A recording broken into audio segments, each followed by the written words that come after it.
السلام عليكم ورحمة الله وبركاته. إخواني الأعزاء، يا ألف مرحبا بحضراتكم. أخباركم إيه؟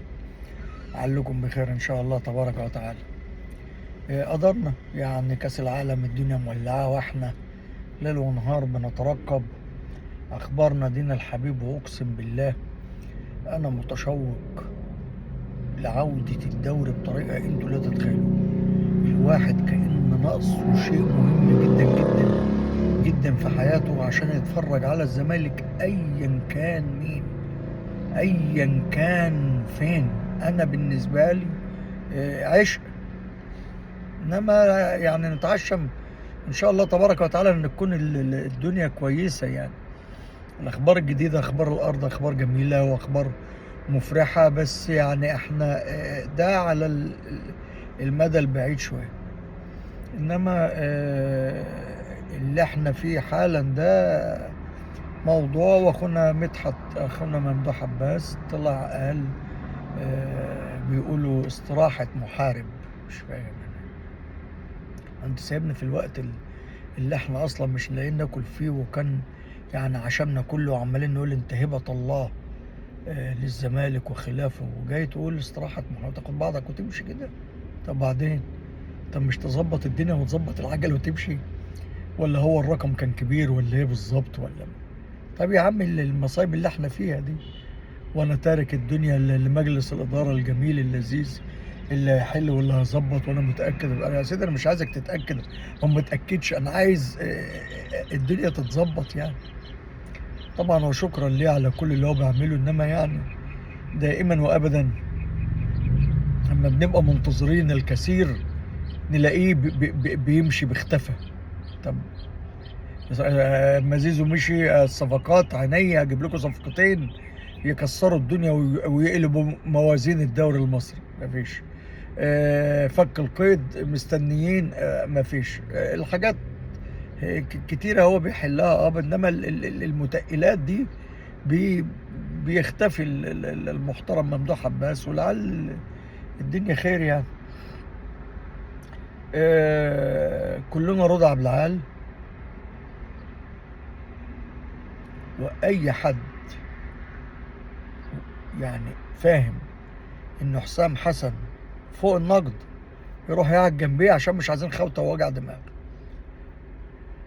راجل ارتضى بهذا يعني يشرب حقنا. هو الراجل اختار قائمة المنتخب، انتوا قلتوا ايه؟ حقه. وانا كمان حقي، ورضا عبد العال حقه، واي حد حقه. الراجل في كاس العالم في محفل، يعني الكوكب كله موقف الحياة والدنيا، وهو الراجل هناك مكلم المحامي ده، اللي هو اللي كل محامين مصر ما اشتغلوش الا المحامي ده، مكلفه لانه يرفع قضيه على رضا عبد العال. طب والنبي ده يعني تركيزه فين؟ يعني تركيزه مع رضا عبد العال ويتمسك امتى ويتحكم ازاي، ولا تركيزه في مين اللي هيلعب وبتاع ومش عارف ايه؟ وبعدين تركيز ايه يعني اللي خلاه اصلا في الماتش مخرج محمد صلاح ومخرج امام عاشور؟ يعني ادونا عقلكم يا جماعه، ادونا عقلكم. احنا عندنا كام صلاح يعني؟ في الفريق عندنا كام صلاح؟ يعني برضه ما اتعلمش من ماتش البرازيل يعني؟ الدنيا ما اتظبطتش وما لعبناش الا لما صلاح رجع ونزل في الشوط الثاني مكان هيثم حسن ده اللي اصلا منزل زيزو مكانه، ومطلع امام عاشور في الماتش اللي هو نجم من النجوم. كل ماتش لازم يطلع امام عاشور. طبعا كان لا يجرؤ ان هو يطلع محمد صلاح، انما جرؤ ان هو يطلع محمد صلاح. فاخشى ان دي بقى تبقى عاده وتبقى حدوته ومش عايزين وجع دماغ. ويقول لك ما حدش ينتقدني. وهو كان ابو النقد اللي اتخلق وما سابش حد في حاله ايام ما كانوا بيستضيفوه في الاستوديوهات التحليليه عشان يحلل الماتش. يعني مش عارف انا، يعني هم دماغاتهم ايه الناس دي؟ يعني الجماجم بتاعتهم فين؟ ما حدش فاهم. يعني احنا اللي غلطنا، وكل الزملكاويه بيشجعهم، ومحدش جاب حد وادى الكل زي حقه لحقه. كان زي ما قلنا محمد هاني ولا ياسر ابراهيم ولا مروان ولا فيش. انما لما تيجي تقول زيزو ما يستحقش ينزل، المفروض هيثم حسن، امك وابوك واللي جابك واللي. حسام حسن دماغه فين؟ ما خدش محمد اسماعيل ومحمد شحاته وناصر ماهر وزلاكا واحمد الشناوي والناس دي اللي جابك واللي لان حسام حسن بقى على الهوا دلوقتي، بقى ماشي على الهوا بتاعه، هو جاي على الجرح. امبارح بتفرج كده اذ فجأة اللي اسمها بسمة وهبة دي، واقسم بالله العلي العظيم انا بتفرج على المذيعة دي من وانا لسه يعني مفيش ولا شعرة بيضة في راسي، وعمر ما حبيتها، عمر ما حبيتها ولا حبيت طريقتها. تعامل بجليطة غريبتي، انا ما اعرفش يا بنت مرات مين ولا جوز مين ولا مين مرات مين ولا جوزها مين ولا بتاع، بس فرد قلوعها انا مش فاهم في ايه يعني. ده اعلام يعني؟ انتوا بتسموا ده اعلام؟ مصاحس كان يعني شوبير بتاع صنايع بيدرس في كلية الاعلام، فاكيد الدنيا هيصه يعني. يقولوا لها يا دكتوره. المهم استضافت المحترم احمد الطيب، فبتساله التويته بتاع مصطفى شوبير قصدك بقى ايه؟ اما تيجي انت تسالني تقول لي انت سحبت محمد صلاح ليه كحسام حسن، هيقول لك انا سحبته ليه 1 2 3 وعشان فلان وعلان ويخش وبتاع ونبدل والتحولات هيشرح.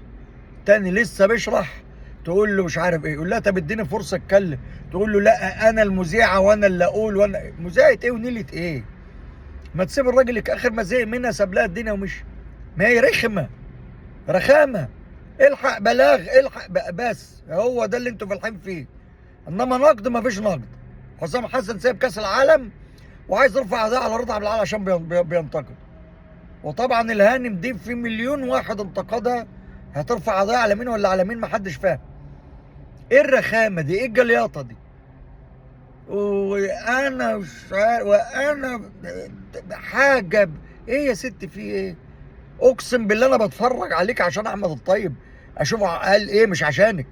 يعني انا داخل اصلا بشوف المقطع ده مش عشان انا عارفين ان برنامج العرافه بتاعها ده حياه عز الجلال الله ما في مره في حياتي انا اتفرجت على حلقه منه في حياتي. انا ما بستريحلهاش، ما بحبش دمها بصراحه، دمها تقيل قوي على قلبي، ومفكره ان هي يعني إيه انزلت يعني لتعلم الاخرين ما هو الاعلام. الراجل بتساليه بيشرح، يقول لها اديني فرصه يا ست الكل، يا ست الكل مش عارف ايه، مفيش فايده. لغايه بقى لما هرش، ما هو برضه نصح، ما هوش شويه يعني. احمد طيب سهل حرص ان هي او لاحظ ان هي ايه، او فهم او افطن او ايقن ان هي مزقوقه او مش،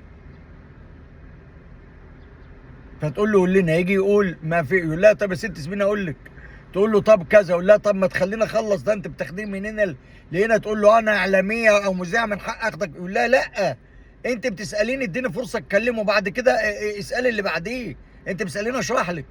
اخر ما زهق منها ساب لها الدنيا ومشي، قفل السكه، قال لها بقى بتاع ما فيش حتى سلام عليكم، وقام قافل السكه. ودي ما ينفعش معاه الا كده يعني، دي ما ينفعش معاه الا تقفل السكه. يبقى كلنا رضا عبد العال وكلنا احمد الطيب وكلنا اي حد بيتصدى للمنظومه دي بصراحه. يعني انا مش فاهم الناس دي ساكته ليه على حساب ده. المصيبه الكبرى بقول لك هنمدد له 4 سنين، يا مصيبتي 4 سنين. يعني انت مستحمل ان نص شعب مصر ما بيحبش الراجل المدرب ده، ما بيحبوش ومش عايز يشجع مصر عشانه. اتعشى من الله ان انا اكون مخطئ، انما انا واحد يعني انا بتفرج بس ما بشجعش، اقسم بالله ما بشجع، انا ما بشجعوش بس بتفرج عشان انتقد واشوف وبتاع مش عارف ايه والكلام ده. بس لو هو كويس يبقى كويس، لو هو وحش يبقى وحش، انما تشجيع انا لا اشجعه ولا اتمنى له يكسب، وقلناها صراحه.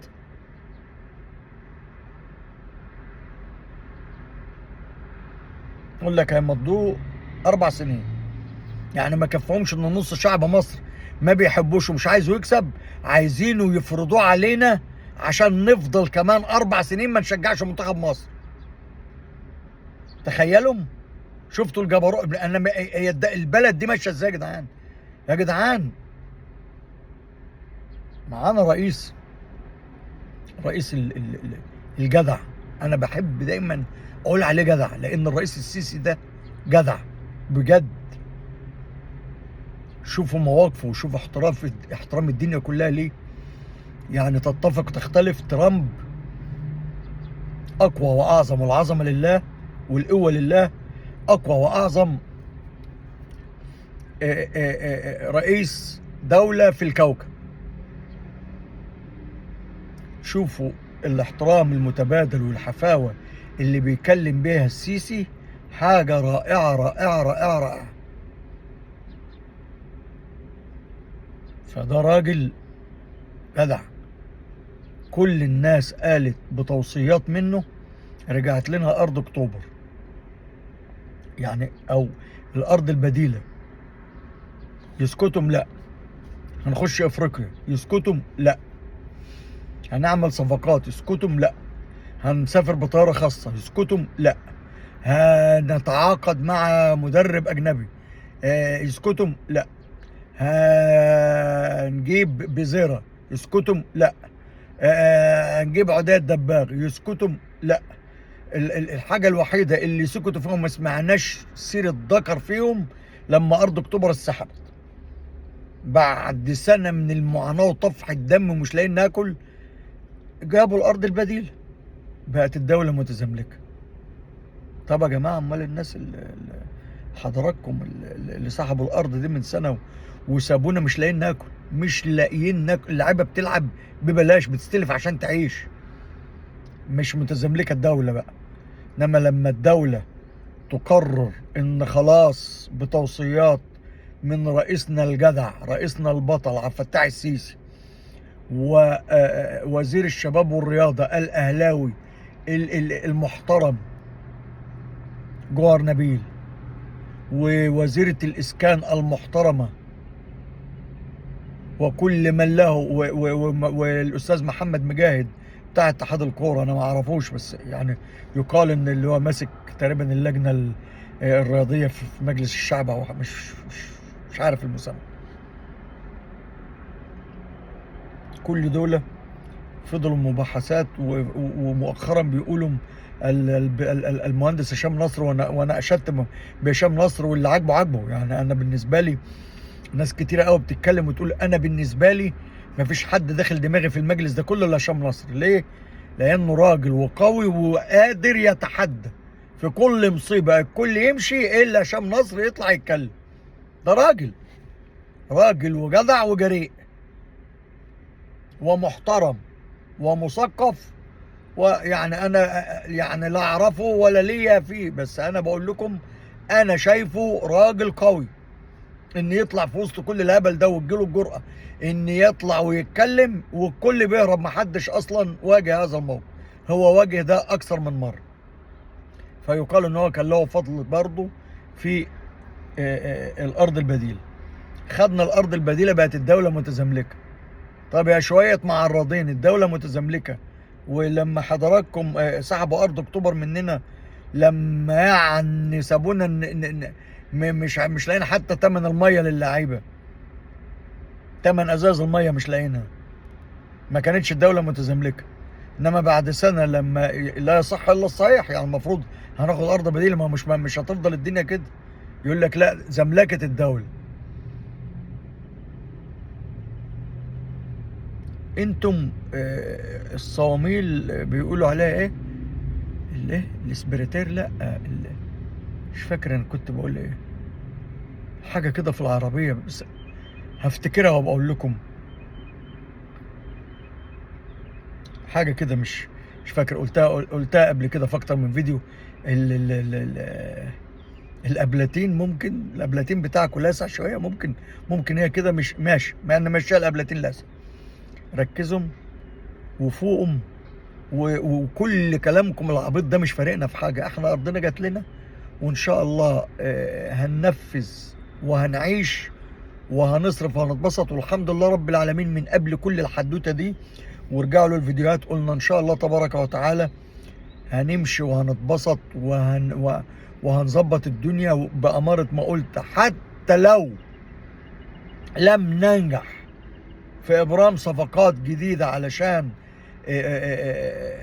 وقف القيد التأديب اللي احنا بنتكلم فيه ده، حتى إذا تم هذا إن شاء الله تبارك وتعالى هنقدر نعدي المحنة، لأن عندنا فنان اسمه جون إدوارد. ولا تنسوا هذا، ما تنسوش الاسم ده. أنتم في أيدي أمينة شخص يدعى جون إدوارد، فأنتوا يعني امشوا المشوار وحطوا في بطنكم بطيخة صيفي. معرفش ايه الفكرة، بسمعها كده طول عمري. عموما طولت عليكم. كان عندي زي ما بقول لكم صاحبي يقول طولت عليك، يقول لك ما طولش عليك، يقول قول طول، حاجة كده. مش عارف انا بتكلم فيه اصلا. يلا سلام عليكم.